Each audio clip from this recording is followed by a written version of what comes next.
Uma vez o Frank Sinatra foi cantar em Paris e tocou o Charles Aznavour apresentá-lo e disse: eu vou representar vocês para o Frank Sinatra. Bom, mas de qualquer modo eu vou dizer umas coisas, porque vai ficar gravado e isso depois vai para o YouTube e outras pessoas poderão aproveitar também. Então, eu vou fazer essa apresentação aqui. Luiz Antônio, desse Brasil, nasceu no Rio Grande do Sul, foi violoncelista da Orquestra Sinfônica de Porto Alegre, no período em que ela era considerada a melhor orquestra do Brasil. Doutor em letras, autor de 19 romances, tem obras publicadas no Brasil, Portugal, Espanha, França, Alemanha. Distinguished Brazilian Writer in Residence na Berkeley University. Detém os prêmios Portugal Telecom, Machado de Assis, Jabuti, e conduz a mais longeva oficina de criação literária do Brasil. Para uma apresentação mais completa, recomendo o livro da professora Débora Mutter, Um Romancista ao Sul, que vale a pena. Dele quero dizer umas poucas coisas. Primeiro, que quando lancei-me na literatura, foi entrevistado por ele em um programa que mantinha na TV da PUC, até com alguns elogios. Não fosse ele o homem gentil que é. Aliás, que todo mundo sabe. O Sérgio Faraco disse dele uma vez: o último gentilhomem, e eu assino embaixo. De modo que, em parte, devo a ele por ter prosseguido na literatura. E ele fez isso com um sem número de escritores e poetas. Soube, ainda hoje, que orientou a primeira publicação de Maria Carpe, que mandou um abraço, não pôde vir, e prefaciou não sei quantos livros. Depois, quero fazer um destaque para essa sua capacidade, da qual possui um domínio e consciência, porque os artistas nem sempre têm consciência do que fazem, conforme está explícito em seu romance de 2012, Figura na Sombra. Aí, ele tira da sombra a importante figura de Aimé Bonpland. Tirar figuras da sombra é uma característica presente em todos os seus livros nos quais pude me deter. E agora, no seu último romance, tirou da sombra Leopold, o pai de Mozart. No simpático pós-fácil desse livro, eles contam um pouco de seus pais, amantes da música. E no fim do romance, ele se apresenta na pele de um pai, acho que pela primeira vez.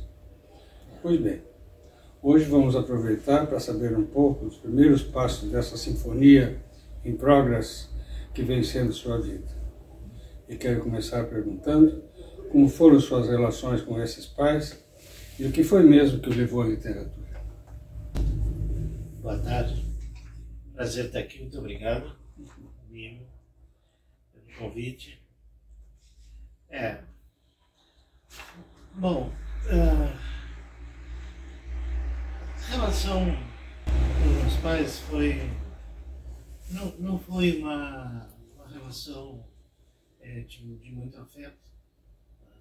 Não havia isso. Aliás, era difícil, na minha geração. A expressão da emoção, do sentimento, era muito, muito complicado. Hoje eu vejo todo mundo dizendo eu te amo, mas eu não sei até que ponto, né? Isso não é apenas uma... Né? Bom, mas enfim, foi mais pelo exemplo. E se eu pensar com relação à música, eu tive ali alguma coisa, algo de relevante que nos meus pais, uma ação relevante dos meus pais. Mas não exatamente um ensinamento, como é que é, né, a coisa, mas ele ouvia os concertos da Rádio Belgrano de Buenos Aires, né, que transmitiam do Teatro Colón óperas do Teatro Colón. E a gente ouvia, né? E no meio daquele chiado todo. Descarga. Tinha dias que ele é quase, mas ele estava lá, grudado no rádio. Né? Foi ali que eu tive minha primeira perspectiva assim, da música de concerto. E ele era mais... ele gostava de ópera, como era, né? Natural. Embora nunca tivesse visto uma ópera. Só ouvia, porque isso é uma perversão. Né? E está no meu livro, até, quando o Leopoldo Mozart faz essa reflexão. Ele diz, agora, e começou naquela época, as pessoas cantam áreas das óperas, mas ele diz que isso é um absurdo. A pessoa tem que estar no teatro, ver a ópera sendo representada. Ela foi criada para ser vista e ouvida. Mas, bem, isso também acontecia. Daí que sucedeu também. De muita gente hoje dizer, né, não gosto de ópera. Claro, nunca viram. Só ouviram algumas áreas soltas, mas isso descontextualizada, né? Então, bom. Mas enfim, ele adorava, e como quase todo mundo na época, gostava da ópera italiana, né? Claro, por ser, enfim, mais próxima do nosso tempo. Mas me lembro que uma vez ele estava ouvindo, eu senti uma coisa diferente, né? Senti que não era aquelas óperas mesmas e tal. Aí eu perguntei para ele, o que é essa? Diferente. Ele disse, chama-se A Flauta Mágica. No Teatro Colombo. Estamos falando de 1950, 51, por aí. E eu dizia que é interessante, né? Que havia alguma coisa diferente. De fato, não é bem a música que eu gosto, né? Mas acho interessante, uma história mágica. Aí me contou mais ou menos o enredo da Flauta Mágica. Né? É um clima, não foi mágico, que disse de fantasia, alguma coisa assim. Zauberflöte. Se passa no Antigo Egito e tal. Eu disse, que interessante. Tá. Por outro lado, minha mãe era daquelas senhorinhas que se formavam em piano. Tá? Se formava em piano e depois, no final do curso, tinha uma apresentação no Teatro São Pedro. Então minha mãe, né, quando solteira, fez o curso. Tá? Havia conservatório em Porto Alegre, e esse era um conservatório de um senhor alemão. E ela tocava alguma coisa que chamavam de marcha turca, né, que não tem... Né, que na verdade é o quarto movimento de uma sonata de Mozart, à la turca, quer dizer, à moda turca. Né. Bom, era como ele achava que seria. E conheciam a música dos janízaros e tal, né, que é a música, como chamavam, dos turcos. Né? Então alguma coisa foi mais uma imitação. Bom, então minha mãe tocava aquilo no piano e não tocava muito mais do que isso. Tá? Então isso foi a música para mim. Depois, então, tinha lá na biblioteca do grupo escolar, do Vidal de Negreiros, os grandes músicos. Tinha assim, isso aqui, era um grande mesmo. Eu não sei quem acreditava aquilo, mas hoje é fácil achar. Então tinha lá e eu disse, vou ler quem é esse autor da Flauta Mágica. Aí fui lá, vou ficar Amadeus Mozart, sabe? Esse tipo de coisa. Eu disse, meu Deus. Bom, eu estava mais ou menos fechando tudo. Mas sabe como é, né? Não havia como ouvir isso. Isso só veio acontecer quando, isso era no interior, era em Estrela. Só veio acontecer quando viemos para Porto Alegre. Foi inaugurada a rádio da universidade. O Ruschel, como é? Paulo Ruschel. era o diretor, foi quem criou a Rádio Universidade. Era um jornalista aqui de Porto Alegre. E, aliás, era gente de Estrela, por acaso. Ele era irmão do... Alberto. Desculpa? Alberto. Do Alberto Rocha. Isso mesmo. Grande ator. Um grande ator, né? Diretor. Bonito, né? E ele era irmão dele e criou a Rádio Universidade. Então eu passei a ouvir. Né? Eu tinha 12 anos, por aí, 13 anos. E o valor que teve essa Rádio Universidade, né? Foi o que me despertou. Né? Então essa minha... Mas enfim, quer dizer, essa relação com os pais aconteceu nesse sentido, né? E depois, claro, tive uma formação de exceção, tá? Porque eles me puseram no Colégio Anchieta, aqui, que funcionava aqui. Claro, nós tínhamos um ensino absolutamente primoroso. Quando eu vejo o que hoje, né, adolescentes, enfim, sabem, e dá um arrepio, que universitários sabem. Que não sabem. O que não sabe, pois é, então, o que não sabe, não, assim, ó, não sabe nada. Pronto, simples assim. Tá? Assim, nós tínhamos aula de filosofia, dada por 3 professores diferentes. Um dava ontologia, outro metafísica e outro moral. 3 professores diferentes. História, geografia, literatura inglesa, literatura francesa, literatura latina e literatura grega. Nos idiomas originais, tá? Atenção, nos idiomas originais. Assim, era essa a palavra. Não, exatamente, era assim. Então, por exemplo, decoramos... Latim. Latim. Bom, latim, claro. Latim eu tive 7 anos. Era de latim. básico, né? 7 anos de latim. Obrigado por... 4 do ginásio e 3 do curso clássico. Então, a gente arma verunca, canoa, trajeto e primos, porque a Eneida. Né? A Eneida, praticamente, nós decoramos o primeiro canto.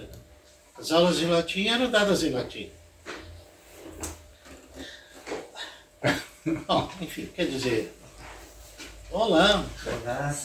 Desculpe. A Fundação Borchardt chegando. que vieram aqui, pelo amor de Deus, fico até constrangido. Bom, então o que acontece? Então nós tínhamos essas aulas todas, dessas línguas todas, mais filosofia e religião, naturalmente. Né? Sim. E música. Música, então, aí que vai, né? Música. Bom, o Villa-Lobos fez uma reforma, como você sabe, né? Conseguiu leis para instituir o canto orfeônico nas escolas, e conseguiu. E conseguiu. Conseguiu uma lei federal que obrigava, tá? Então nós tínhamos o canto orfeônico, e era dado por um professor musicista, era um padre jesuíta alemão. Bom, então essa minha formação de escolar foi assim, eu devo tudo, né? Quer dizer, meus pais que me puseram numa escola, né, com essa qualidade. E aquilo não era uma coisa barata. Então, isso foi muito importante. Então, no Orfeão, né, Era Orfeão do Anchieta. cantávamos no Anchieta, sim. Teatro também fiz no Anchieta. Fui ator em 2 peças no Colégio Anchieta. Bom, Ontem que o teu interesse pela literatura e pela música vieram praticamente juntos. Um dependendo do outro. Juntas, exatamente. Um pelo outro. Exatamente. Aí eu saí de férias e fui falar com um padre lá, um jesuíta, que Eu disse, eu quero levar alguns livros aqui para ler na praia. Eram aquelas férias intermináveis, né, que as pessoas iam em dezembro e voltavam em março. Era uma chatice, eu não aguentava. Bom, mas aí ele disse, nós temos aqui algumas coisas boas. Essa de Queiroz. E essa de Queiroz estava no Index Librorum Prohibitorum. Tá? E o padre me sugeriu. Tá? Devasso. Eu falecido Padre Armando Marocco. E leva. Disse, o que eu levo? Leva a relíquia. Né? Disse, tá bem. Não, mas leva outras coisas. Aí me deu Cidade às Serras e tudo. Foi o primeiro romance que eu li. Foi a relíquia dessa. Depois fui atrás de outros, né? Além desse da Cidade às Serras. E, bom, ali foi. Né? E claro, tínhamos também leitura escolar. A questão toda da leitura escolar, propriamente dita, né? Era de clássicos. Tá? Eles não chegavam na literatura contemporânea. Tá? Eram nos clássicos. Então, sim, seria os clássicos. Eu já citei aqui e tal, né? Victor Hugo, né? Lemos Os Miseráveis, tudo isso. Mas da literatura brasileira, não tínhamos. Tínhamos clássicos e alguns traduzidos. Trechos do Dom Quixote, etc. e tal. Mas então, assim, de ser um romance para ler para o meu deleite, foi a Relíquia, foi o primeiro. Eu me lembro bem, na praia, e com muito mosquito. Então eu pus uma tenda, né, com um mosqueteiro, que era uma argola assim, tipo um dossel desses de reis, né, sabe? Colocava, ficava o dia inteiro lendo ali embaixo. E, bom, enfim.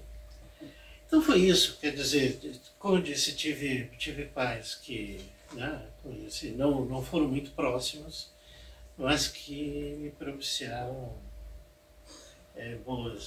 uma boa formação. Aqui nesse teu pós-fácil? Pós-fácil. Inserido antes. Inserido, é claro.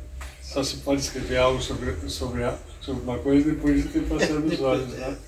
Mas diz uma coisa muito interessante aqui, eu vou te fazer uma pergunta que é quase óbvio, mas às vezes diz assim, quando fosse se interessar pelo Mozart, né? Fascinava-me mais do que tudo entender a música do grande mestre e entendendo, desfrutá-la. Como a rigor. Porque é o seguinte, o Wolfgang Iser, ele nos fala que a literatura tem 3 vetores para a gente pensar nela. Como fonte de prazer da leitura, né? Quer dizer, eu quero voltar logo para casa para continuar a ler aquele livro, né? É o prazer da leitura. Desculpa se eu não me volto para todos aqui, eu vou ficar. E a outra é transformação, né? Transformação individual e transformação social. Né? Se a gente pensar na relevância de um Werther, né? Se a gente pensar no Apanhador do Campo de Centeio, né? São obras que transformaram, então coletivamente, e a transformação individual também. E o terceiro vetor é o conhecimento. Qual? Conhecimento. Conhecimento. Porque diz o Iser que o conhecimento é uma forma de prazer. Então, conhecer... A Bíblia também. A Bíblia também. Sim, claro. Então, o Iser diz para tudo, né? Ele diz isso, é prazer, transformação, conhecimento. E isso, bom, eu ia falar outra coisa, mas vai estender muito o assunto. Não, é muito longo, não dá. Mas então, assim, conhecer melhor o Mozart e principalmente o seu pai, que é uma dessas figuras na sombra, conhecer eu iria gostar mais. Então, inclusive do próprio Mozart, do próprio filho. Tá? Esse livro me ajudou a conhecer e explicar algumas coisas, principalmente em relação às viagens. Existe um lugar comum que o Leopoldo explorava o filho, que enfim, ganhava dinheiro. Bom, essa é uma ideia que passou para a história e é um equívoco. Tá? É um equívoco. Digamos, não é assim um equívoco geral, absoluto, mas é um grande equívoco. Basta dizer que no final da vida o Leopoldo não tinha nada, a não ser seus livros, algumas roupas e os instrumentos musicais que ele fazia. Ele comprava e vendia instrumentos, tá? Instrumentos musicais na casa dele lá em Salzburgo, né? Na segunda casa, a margem direita do Salzburgo. Então, ali, ele não tinha, portanto, ele não tinha nada, ele não acumulou fortuna nenhuma, mas nenhuma mesmo. Mas também não queria ser rico, tem essa. Tá? Então vamos lá ver o que aconteceu. De fato, ele mandava o filho ele ia junto, levava o filho, os dois filhos, a menina que era mais velha, 6 anos, e o Wolfgang, e apresentava em cortes, em cortes e em casas burguesas ricas, mas principalmente em cortes. E apresentava, sim, para que as pessoas conhecessem bem, mas atenção, onde ele andou, o Wolfgang aprendeu.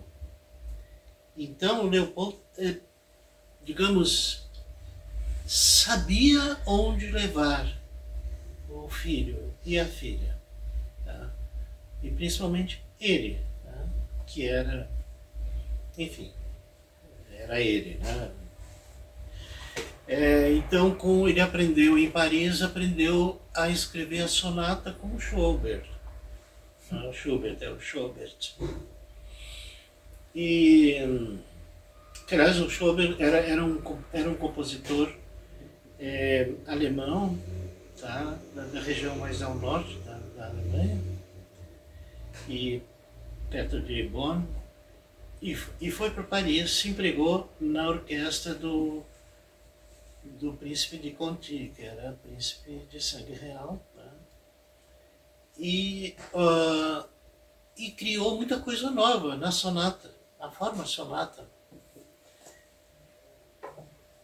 E o Leopoldo, apesar de não gostar do Schubert, disse, não, tu tem que ir lá para aprender com ele a sonata. E, de fato, ele tinha dúvidas com relação à sonata e ele realmente aprendeu. Tá? A gente pode verificar as alterações que tem na música dele a partir dos ensinamentos do Schubert. Que, aliás, coitado, até fazer um parênteses aqui, morreu envenenado ele, a esposa, o médico, seu cozinheiro e mais 2 criados, porque comeram cogumelos que não podiam comer. Isso aconteceu 2 anos depois. Mas enfim, fechando parênteses aqui. Esse Schubert ensinou muita coisa para ele. Muita coisa. Inclusive, mas enfim, o desenvolvimento do primeiro e segundo tema e tal. Tá. Depois, de Paris ele ia voltar. Mas aí o Barão Grimm que era alemão, mas morava em Paris, disse: tem que levar ele para Londres. Eu disse: mas eu não tinha pensado. Mas tem que ir, porque lá está o Johann Christian Bach, que vai ensinar o teu filho a sinfonia. E de fato, aprendeu, que eram coisas que, digamos, o próprio Leopoldo não tinha muito. Depois que voltaram dessa grande viagem, então tinha uma deficiência na formação do Wolfgang, que era a ópera. E o Leopoldo não tinha como ensinar a ópera para ele, porque ele não compunha a ópera e, enfim, não tinha muita motivação pela ópera. Aí então ele levou, aí sim, aí ele foi lá para Nápoles, o berço da ópera, aprendeu com mestres lá. Depois ele era meio fraco em contraponto, veio aprender contraponto em Bolonha com o padre Martini, que recebia alunos do mundo inteiro, quer dizer, da Europa, né? Inteira. Então, assim, quando ele voltou da viagem à Itália, né, ele já estava habilitado praticamente em todas essas formas musicais. Então aí se percebe o quanto, quando diz assim, é o gênio, né? O gênio faz tudo sozinho, não é por si mesmo. Né? Não, ele teve um tutor, que foi seu pai, que o levou, sabia onde levar. Né? Quer dizer, ou quando indicavam, ele pensa, sim, vamos levar lá. Então, assim, aquela figura assim, do menino de porcelana, lá, né, tocando para a corte, todo mundo, que lindo, que lindo. Tá certo, é interessante, mas não era o principal. O principal era isso. Tanto que eles passavam necessidades nessas viagens, viu? Tá? Porque assim, ó, nas cortes, o que eles recebiam? Presentes. Tá? Presentes. A Maria Teresa, né, a imperatriz, deu uma caixa de ouro. Né? Depois outros davam anéis, outros davam isso, davam aquilo e tal. Relógio, né? Ele tinha 8 relógios de ouro. Mas o problema é o seguinte, ele não podia ir no ourives e vender aquilo, estava com as armas do doador ali impressas, né? Sabe? Então o pai dele disse, então nós vamos voltar e fazer um museu em Salzburgo, rindo, né? E vamos cobrar ingresso para eles olharem os presentes, né? E alguns davam. Então o que acontecia? E também muita gente não pagava, né? Tinha encomendas, ele recebia encomendas. Depois, na segunda vez que ele foi a Paris, ele recebeu encomendas. Ninguém pagou para ele. Por exemplo, aquele maravilhoso concerto para flauta e harpa, né? Que é uma coisa linda, aquele segundo movimento, uma coisa absolutamente celestial, né? O cara não pagou. E era ele, o pai tocava harpa, tocava flauta e a filha tocava harpa. Pediu para ele compor um concerto fácil, em dó maior, para ele tocar. Então, que maravilha, tudo isso. Tá aí o dinheiro. Não, pois é, outra hora. Então também acontecia isso, muita gente não pagava. E com o que pagavam, eles pagavam a viagem até a próxima cidade. Então é assim, ó, gastavam tudo. Tá? Mannheim foi um estágio importante lá, né? Aí ele já foi com a mãe dele. O pai disse que o pai não podia ir porque o príncipe arcebispo disse, não, os dois não, um pode ir, mas os dois não dá. Que trabalhavam na orquestra do Fone Colloredo, né? Aí o que aconteceu? Foi a mãe, tá? A mãe com o filho. Foi uma viagem catastrófica, enfim. Mas ele disse, tem que ir para Mannheim. Tá, mas o que eu vou fazer? Lá tem a melhor orquestra do mundo. O príncipe eleitor, que são os príncipes eleitores, eram os que elegiam o imperador do Império Romano-Germânico. Né? No fim, eram mais titulares do que qualquer outra coisa. Na história consta que o Colloredo, esse era padrinho tanto do Leopoldo quanto do Amadeu. eu deslocaria um pouco. Eu vi que não concorda muito com isso. Eu diria assim que foi o primeiro, o von Schrattenbach, que antecedeu o von Colloredo. Esse, sim, favoreceu as viagens deles, né? Deu dinheiro para as viagens e tudo. Aí quando eles voltaram da Itália, morreu von Schrattenbach, entrou o von Colloredo, que era uma personalidade, era um iluminista, tá? Iluminista, irascível, hoje a gente diria praticamente um psicopata. É assim.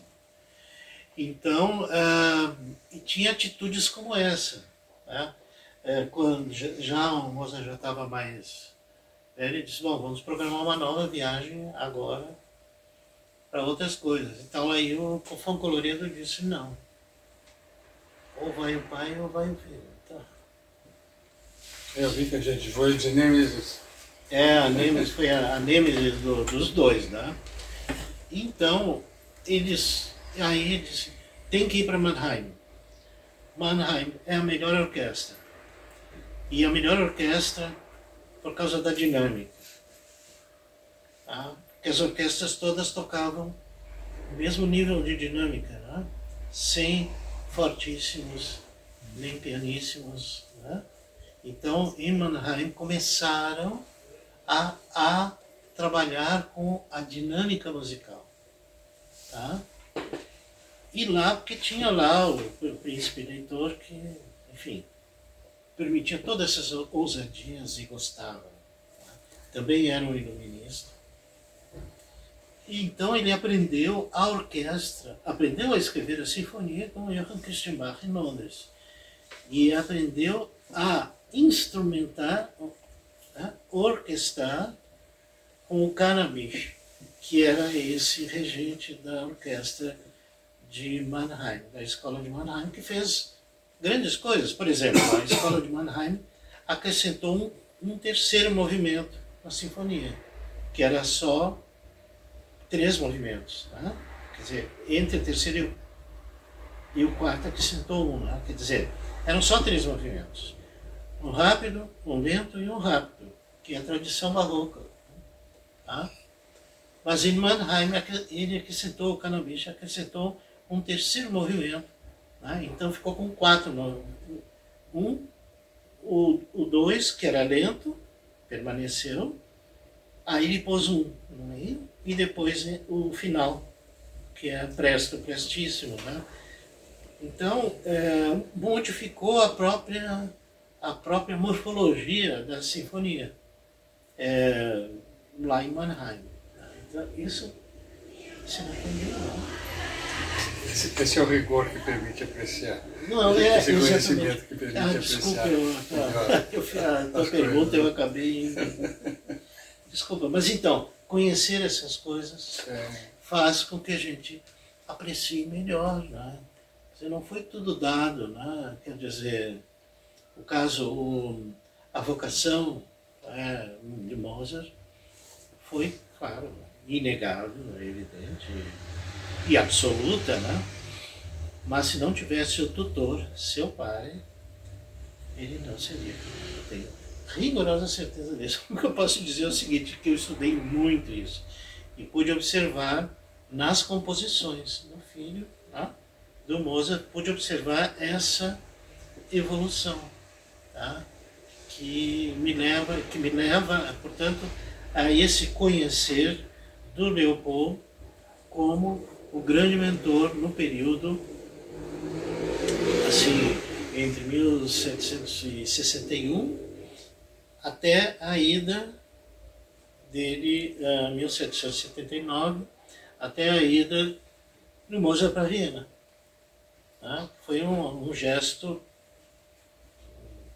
assim, de insurreição, tá? Ele não aguentava mais o von Colloredo e também Salzburgo era uma cidade, é uma cidade pequena, Sim. até hoje. Bom, as cidades europeias em geral não. Né? E tudo muito concentrado na mão de uma só pessoa, que tinha o poder religioso e tinha o poder civil. Né? Isso eu encontrei na Alemanha ainda agora, em Eichstätt, que ainda é assim. Fui lá da universidade, o reitor tem que passar pelo arcebispo aí, se não aprovar, não. E é na República, né? Isso dá um poder. Não, é um poder. Então. Eu vi do arcebispo aí. Então, ele tem que aprovar. Né? E é uma universidade estatal. É um representante do Papa direto. Pois é, ele já vai para o Papa, né? Bom, mas então, o que acontece? Então, Salzburgo era um ambiente muito estreito. Muito, muito, muito estreito. Né? E ele queria... Assim, o que o pai queria? O pai queria que ele tivesse um emprego. Pronto. Porque músico tem que ter emprego. Né? A não ser que vá tocar em bar e tudo, mas isso é uma coisa ridícula, né? Então tem que ter emprego, como ele tinha. E o Mozart discordou, ele disse, não, todo mundo fala que o Beethoven foi o primeiro freelancer. Não foi, foi o Mozart. Aí houve a insurreição contra a autoridade paterna, porque não só, e aí ele foi, bom, eles têm que ir para Viena. Aqui não dá, de jeito nenhum. E aí ele passou a trabalhar como freelancer durante todo o tempo, ele não teve nenhum emprego. Né? E ganhava, aí sim ele ganhava algum dinheiro, mas gastava às vezes algum dinheiro bom, como na estreia do Rapto do Cerrado, que foi a primeira ópera dele em Viena. A Imperador deu uma quantia que hoje seria em torno de $10.000, uma coisa assim, que foi um dinheiro, digamos, bom para ele, né? Mas ele tinha bastante dificuldade em controlar o dinheiro. Gastava muito, ele passou a se vestir melhor. A esposa dele não era uma pessoa controlada, né? Constance Weber. Tem que descobrir um retrato da Constance Weber. Retrato fotográfico. De 1841, coisa assim. Ela já com bastante idade. Né? Aí me lembrei daquele ensaio sobre a Câmara Clara, né? Magnífico ensaio, né? Em que ele diz, quando eu olho o retrato, né, daquela pessoa antiga que está lá me olhando, aqueles olhos me veem desde o fundo do passado. Então, quando eu olho essa foto em que aparece a Constance Weber, Constance Mozart,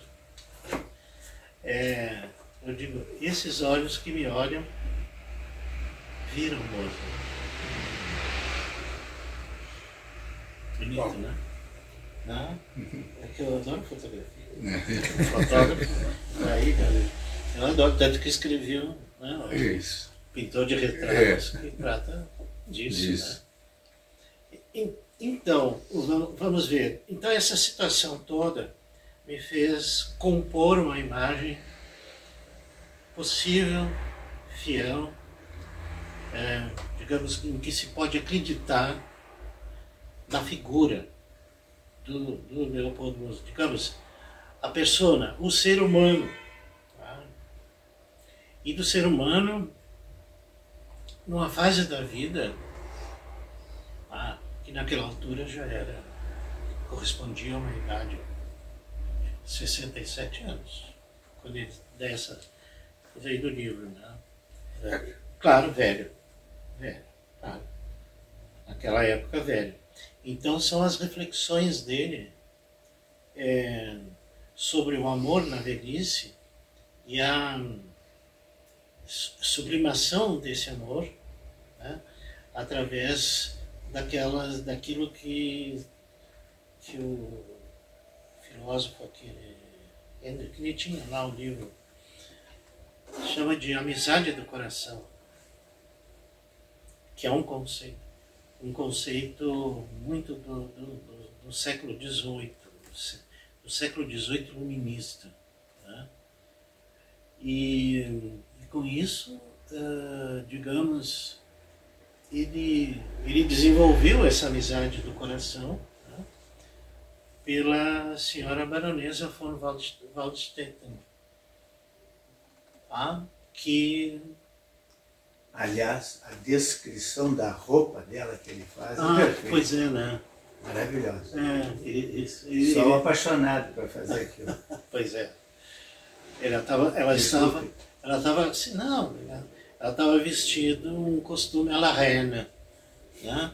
E essa rainha era Maria Antonieta, naturalmente, que usava, que a Maria Antonieta trouxe para a corte uma espécie de um negligé, assim, não é? Digamos, mais descontraída, né? Tanto que as pinturas dela, que não são aqueles retratos formais, a Mademoiselle Vigée Lebrun, né, pintou várias vezes a Maria Antonieta, que estava com aquela roupa assim branca, muito voal, muito assim, né? E aí a baronesa von Waldstetten estava vestida à la reine, tá? A moda da rainha. E curioso também que eu descobri o seguinte: uma bisneta dela é uma atriz de cinema e TV da Áustria. Se chama Nora von Waldstetten.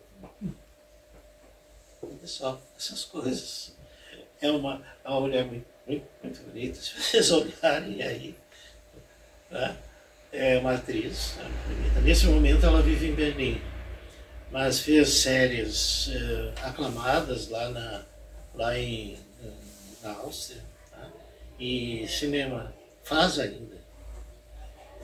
Essas coincidências da vida. E essa von Waldstetten, essa baronesa von Waldstetten, a antiga, porque essa também tem o título de baronesa, essa jovem atriz,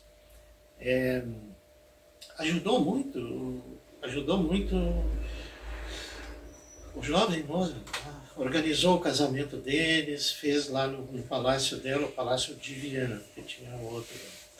E pagou o vestido da noiva e deu um costume de veludo vermelho, com que o Mozart muitas vezes representado um redingote, né? Assim. E foi que ele se apresentava nos concertos com essa. Bom, tudo isso é um universo bastante complexo e que passa pela história, pelo pensamento, pela história do pensamento e pela filosofia. Tá? Esse tipo de coisa que o Leopoldo conseguia harmonizar na cabeça dele, que era o racionalismo iluminista e a religião. Catolicismo. E a religião, exato. E agora eu vejo que os padres aí dos jesuítas, do Colégio Anchieta, meus professores, eram também, porque diziam que eram iluministas também. Porque o professor de religião ia lá, provas da existência de Deus. 1, 2, sabe? E fazia silogismos. Tá? Quer dizer, a fé tinha que ser convalidada pela lógica, pela razão. Né? E isso eu aprendi com eles. Eu sou iluminista, sou um dos últimos, aliás, acho que devo ser o último. Tá? Porque uma vez eu conversei com o Rouanet em Bonn. Ele era cônsul do Brasil em Bonn. E nós estávamos lá na casa dele, a esposa dele é uma pessoa brilhante, uma educadora, com vários livros publicados, tem um nome bem conhecido. E aí eu disse para ele, olha, eu acho que eu sou o último iluminista. Não. Né? Eu disse, acho que eu sou o último iluminista. Aí ele disse, não, sou eu. Eu disse, bom. Agora, infelizmente, ele morreu, né? Então talvez eu seja o último. Eu me divirto. Para mim, resolve a minha vida. Compreende? Pronto, fica assim. Fazer como meu pai, né? Que tudo que acontecia com ele, com a idade, talvez a minha idade, talvez menos até. Digamos, iria fazer um tratamento dentário, né? Dizia lá para o dentista, agora eu quero que o senhor faça alguma coisa que dê para ir até o fim. Tá? Tá. E a alfaiate dizia, eu quero que o senhor faça roupa para ir até o fim. Para toda a vida. Então eu digo, né? O iluminismo serve para mim até o fim. Pronto, tá? Eu acho que estou errado, claro, naturalmente, porque não pode ser um único. Né? Mas enfim... Em alguma coisa a gente tem que se agarrar, não é? Não, é claro. Então assim, digamos, serve para mim. E eu imagino que com Leopold Mozart era aquela tentação que o iluminismo tem, né? Porque o iluminismo é muito lógico. Né? Muito lógico. E, por outro lado, ele tinha uma fé religiosa, católica, romana, que era do lado sul da Alemanha, né? Como sabe, e da Áustria, e depois emendando com a Itália. Né? Então era tudo um reduto católico muito acentuado. Né? E o Leopoldo era profundamente crente, sabe? Então quando ele se julgou imbuído de uma missão dada por Deus, que era de ser o mestre do seu filho, e uma missão para durar toda a sua vida, dele, Leopoldo. Tá? Então ele aceita a missão, que é num ato ali na Catedral de Salzburgo, que acontece isso. Aí é que entra a situação crítica. Porque todo romance tem que ter uma situação crítica, que faça tudo acontecer em função daquilo. Foi quando, em 1785, em fevereiro, o Leopoldo vai visitar o filho em Viena, que já morava naquele apartamento ali, que está lá, na casa de Mozart, em Viena, perto da Catedral de Santo Estevão, e está presente o Haydn. E o Haydn houve uns três quartetos que o Mozart tinha escrito para ele, o filho, portanto, tinha escrito. Porque o Haydn era a sumidade da época, era o grande compositor da época. Ele ouve aquilo, fica em silêncio, todo mundo fica em silêncio. Né? O grande Haydn, né? O que vai acontecer agora? Então ele se ergue, põe a mão no ombro do Leopoldo Mozart e diz, quero lhe dizer, como homem honrado, e perante Deus, que seu filho é o maior compositor de todos. E era um menino, né? Tinha 24 anos, né? Então, e aí o que acontece? Claro, ele entra em pânico. Entra em pânico e diz, o que eu vou fazer da minha vida? O que eu vou fazer da minha vida se eu tenho o dever de instruir o meu filho, dado por Deus, para tornar o maior compositor de todos da Europa, e ele já atingiu isso, e eu ainda estou vivo. O que eu vou fazer da minha vida? Não? Esse é o motivo, digamos, é a situação crítica do qual decorre todo o livro. Tudo gira em torno dessa frase que é autêntica. É autêntica. O próprio Leopoldo escreve numa carta para a filha e reproduz a frase de Haydn. Então, o romance todo gira em torno disso. Eu ensino sempre aos meus alunos, pensem nisso. Não adianta começar uma história, emendar uma coisa e depois emendar outra. qual é a questão que está sendo discutida nesse romance? Né? Tem que ter alguma coisa discutida para levar o interesse do leitor em frente. Não é uma história. Porque história todo mundo conta. Né? As pessoas se preocupam com a história, com a história, com a história. Tá bem, a história é interessante. Ok, tudo bem, né? Mas é preciso ter uma situação crítica poderosa junto a uma personagem. Quer dizer, essa personagem vive essa situação crítica e daí desencadeia o romance. Porque história, né? Até o Código da Vinci tem uma história. Aí esse é o problema. Agora, por que o Código da Vinci não foi para a história da literatura? E não irá? Falta porque as personagens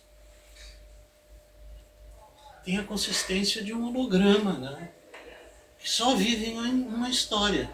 Terminou a história, terminou o interesse pelo livro. Então essa é a questão que é importante. E eu tenho que praticar nos meus livros aquilo que eu ensino para os meus alunos, né? Eu não me decido a fazer isso. É que eu estava lendo a correspondência, 500 cartas da família Mozart, toda a correspondência. Felizmente, muita coisa foi fora, né? Principalmente cartas do Leopoldo para Viena, porque a sogra dele e a própria nora botavam fora as cartas. Quer dizer, o Mozart deixava as cartas do pai por ali e as pegavam e jogavam no lixo. Não gostavam muito dele, essa é a verdade.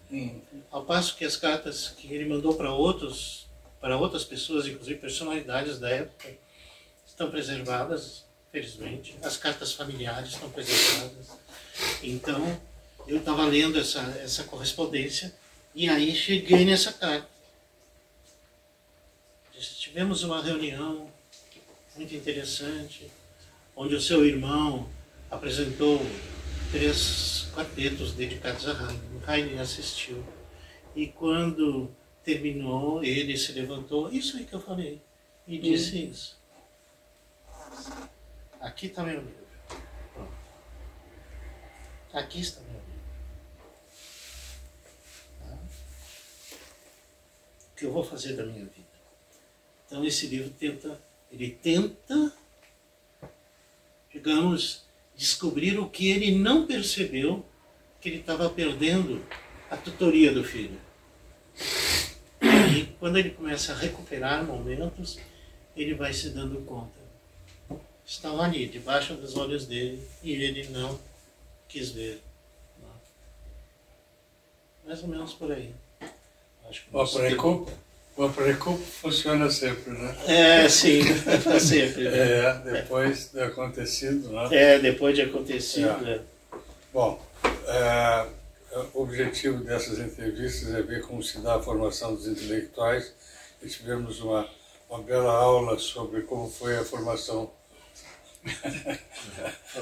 do Mozart, a dedicação do pai. E tivemos uns pequenos vislumbres também de como foi a educação do nosso ilustre Luiz Antônio de Assis Brasil. Muito obrigado. Nada, imagina. Muito obrigado, presença de todos também.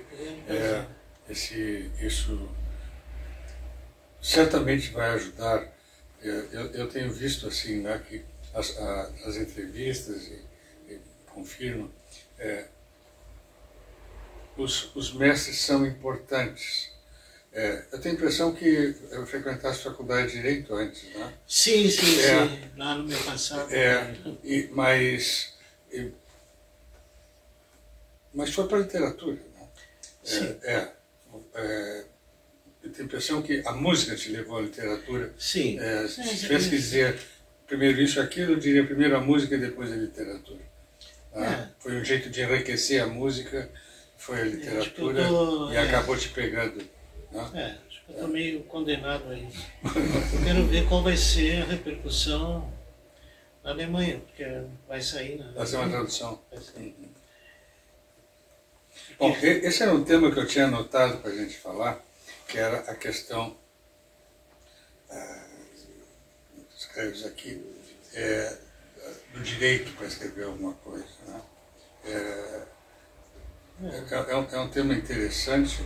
Eu vejo que outros, o Chile tinha uma preocupação assim. Sim. Né? Se ele não estava copiando alguma coisa de outro. Bom, isso né? O Érico fala isso.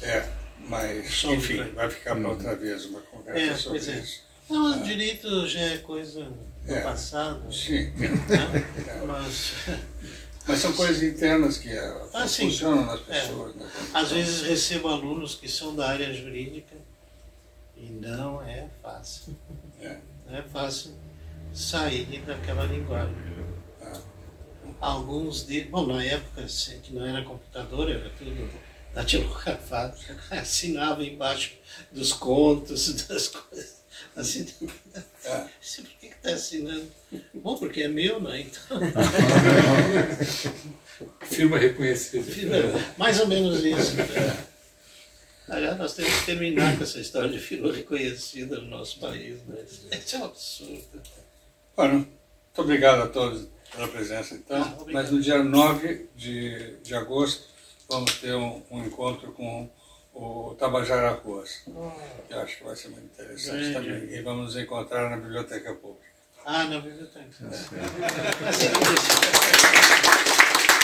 sempre dizia isso quando alguém chato começava a falar com ele. Aí ele interrompia. Não tá, não é? Segurava no braço assim.